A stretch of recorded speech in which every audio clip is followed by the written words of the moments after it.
মৃত্যুর পর আত্মা দেহ ত্যাগ করে চলে যায়, এটাই আমরা জানি।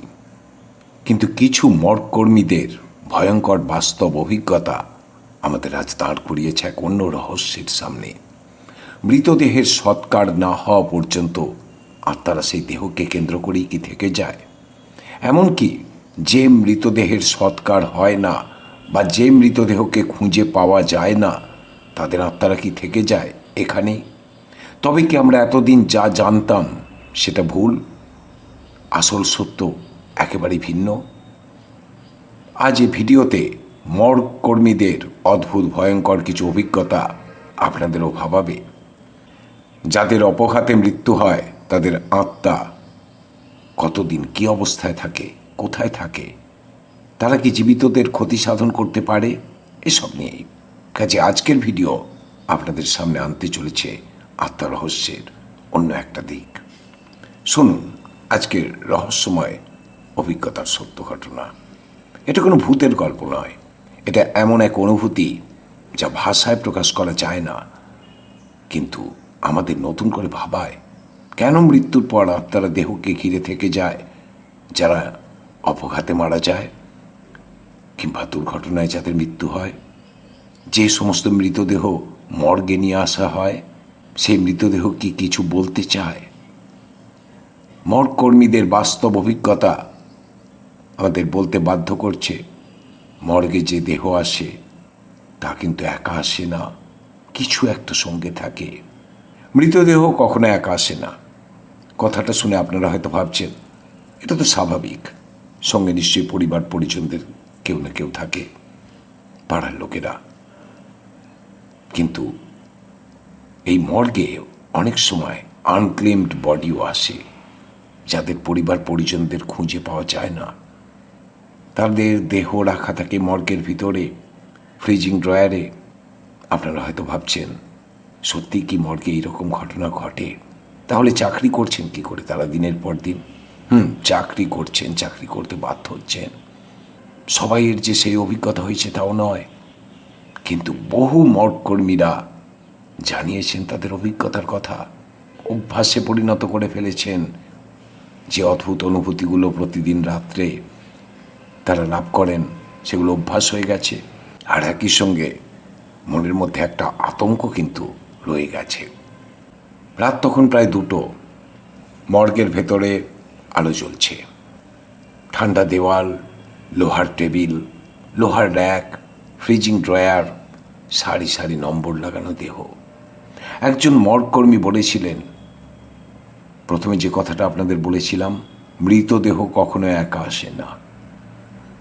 তিনি বলছিলেন দুর্ঘটনায় মৃত এক যুবকের দেহ আনা হয়েছিল। রাতে ড্রয়ার বন্ধ করার সময় মনে হলো কেউ যেন খুব কষ্ট করে শ্বাস নিচ্ছে। ওই মর্গকর্মী থেমে যান। ড্রয়ারটা পুরো তখনও ঢোকানো হয়নি। কান পেতে শোনার চেষ্টা করেন, না, কোনো শব্দ ছিল না। কিন্তু বুকের মধ্যে তার একটা চাপা আতঙ্ক জমে যায়। এটা কি ট্রমা, নাকি চেতনার কোনো কম্পন, যে চেতনা তখনও রয়ে গেছে সেই মৃতদেহের চারপাশে? আপনি কি কখনো ভেবেছেন মৃত্যুর পর ঠিক কী ঘটে? আত্মা কি সঙ্গে সঙ্গে শরীর ছেড়ে চলে যায়, নাকি কিছুটা সময়, কয়েকদিন কিংবা কয়েক বছর আত্মা থেকেই যায়, যতক্ষণ না সেই মৃতদেহের সৎকার হয় বিভিন্ন ধর্মমত অনুযায়ী যেভাবে সৎকার হওয়া উচিত? আমরা কেউ কিন্তু দেখতে পাইনি বা পাই না, কিন্তু যারা প্রতিদিন মৃতদেহের মুখোমুখি হয় তারা অনেক সময় এমন কিছু অনুভব করেন যেগুলোকে ব্যাখ্যা করা কঠিন। তাদের কাছে মৃত্যু মানে কিন্তু শেষ নয়।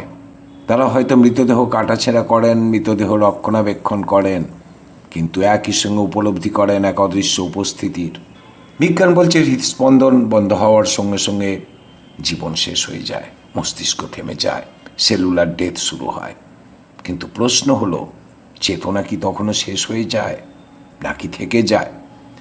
কিছু গবেষণায় দেখা গেছে হৃদস্পন্দন বন্ধ হওয়ার পরেও কয়েক মিনিট মস্তিষ্কের কার্যকলাপ থাকতে পারে।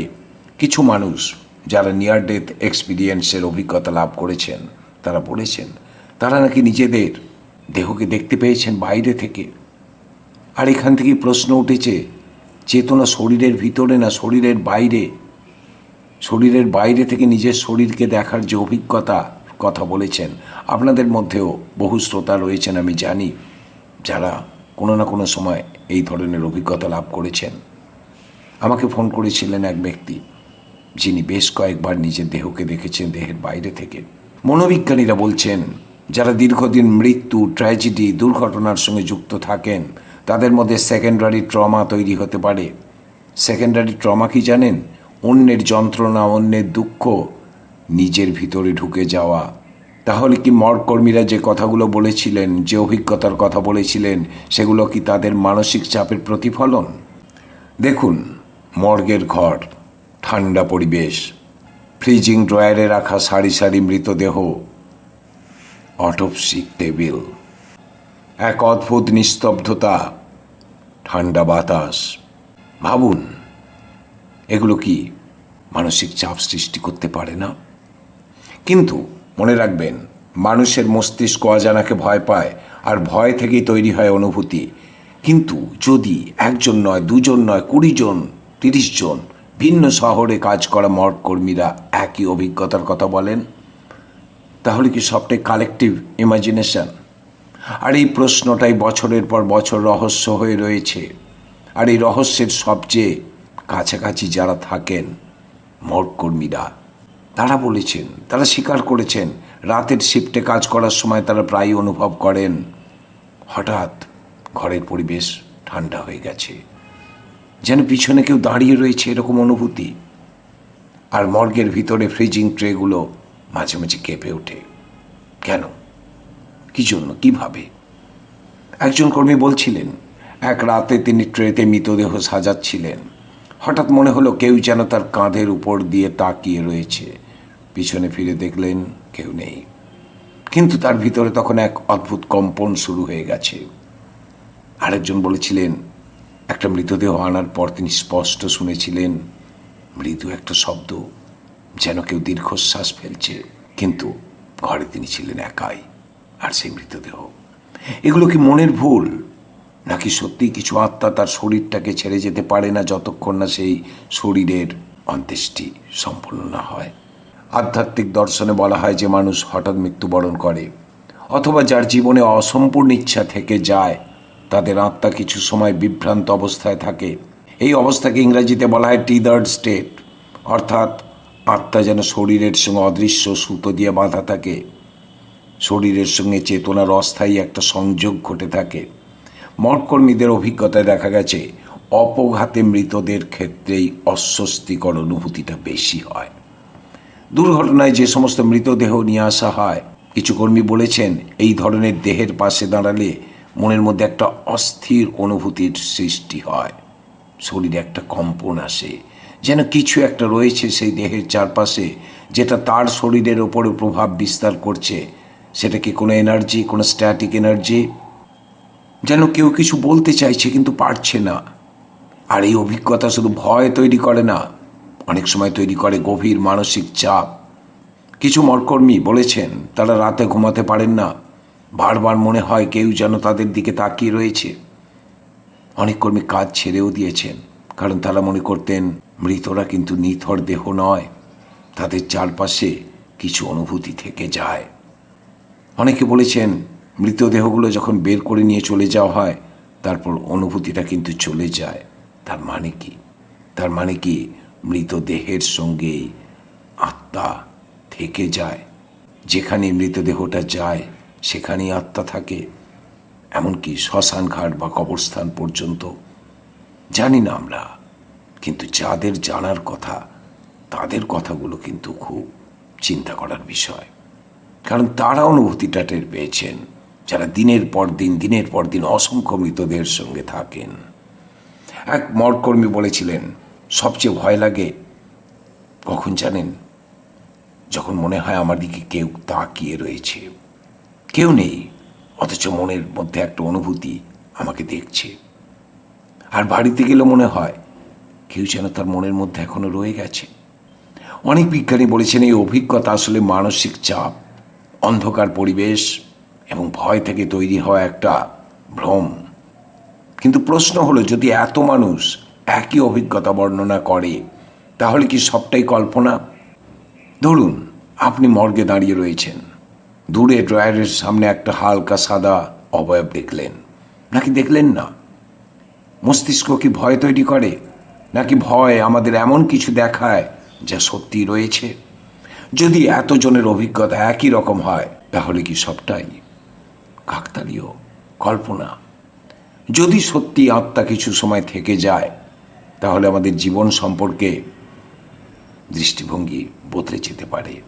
অসম্পূর্ণ সম্পর্ক, অপ্রকাশিত ভালোবাসা, অমীমাংসিত ভুল, হয়তো এসবই আত্মাকে আটকে রাখে। অনেক আধ্যাত্মিক মতবাদ বলে মৃতদের জন্য প্রার্থনা, স্মরণ তাদের আত্মাকে শান্তি দিতে পারে। মৃত্যু হয়তো শেষ নয়, হয়তো শুধু একটা দরজা, যার ওপারে কি আছে তা আমরা জানি না।